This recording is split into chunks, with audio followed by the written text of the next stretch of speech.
கல்யாணம் ஆனதுலேருந்து இந்த பொண்ணு டிப்ரெஸ்டாவே இருக்கு. ம். வேண்டாம் நம்ம இத விட்டுட்டு போயிரலான்னு தான் ஆமா. எடுத்திருப்பாங்க. ஆனா அவங்க என்ன நெனச்சாங்கன்னா, என் கல்யாணத்துக்கு முன்னாடி மஞ்சு எப்படி இருந்தாளோ, அவ அந்த மாரி திருப்பி ஆகுற வரைக்கும் நான் அவள தனியா விடமாட்டேன் அப்படின்னு நின்னவர் தான் கிரேட். வந்து பரத். கிரேட். எங்க அம்மா, அப்பா கூட அவர்கிட்ட போய் அப்பாலஜைஸ் எல்லாம் பண்ணாங்க. ம். சாரிப்பா என்ன ஆச்சுன்னு தெரியல அவளுக்கு. ம். ரொம்ப டிப்ரெஸ்டா இருக்கா. இது மாரி ம். அவ இருந்ததே இல்ல. ஏன்னா எல்லாருமே ஷேட்டர் ஆயிருப்பாங்களே. ஆமா, ம். ஆமா. அப்ப அம்மா, அப்பாவுக்கு ஒரு கில்ட். தஞ்சாவூர் அவங்க. ம். ஸோ ரொம்ப அந்த ஜஸ்டிஃபிகேஷன் ஃபேமிலி அவங்க. ம். ஸோ அதனால அவங்க போய் சாரி கேட்கும்போது பரத் சொன்ன பதில் இதுதான். ம். ஆன்ட்டி அவளுக்கு ஃபுல்லா சரியாயி பழைய மாதிரி அவ வர்ற வரைக்கும் நான் விட்டுட்டு போமாட்டேன் ஆன்ட்டி. ம். ஏன்னா எனக்கு தெரியும் அவள ஏதோ அஃபெக்ட் பண்ணுது. அவ இது கிடையாது. இந்த கேரக்டரே அவ கிடையாதுன்னு எனக்கு கூட நின்னது வந்து பரத் தான். ம். எத்தனையோ பேர் வந்து இல்ல நீ விட்டுரு நீ வேற கல்யாணம் பண்ணிக்கோனெல்லாம் சொல்லியிருக்காங்க. அவங்க இந்த வீட்ல பீரியட்ல டைவர்ஸ்னு ஒரு பக்கம் போயிட்டு இருக்கு.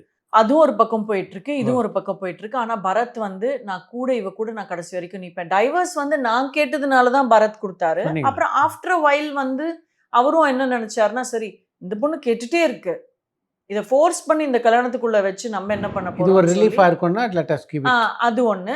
அடுத்தது வந்து அவருமே ஒரு லெவல்ல வந்து இது நிஜமாவே இது சரி வராதோ! ம்.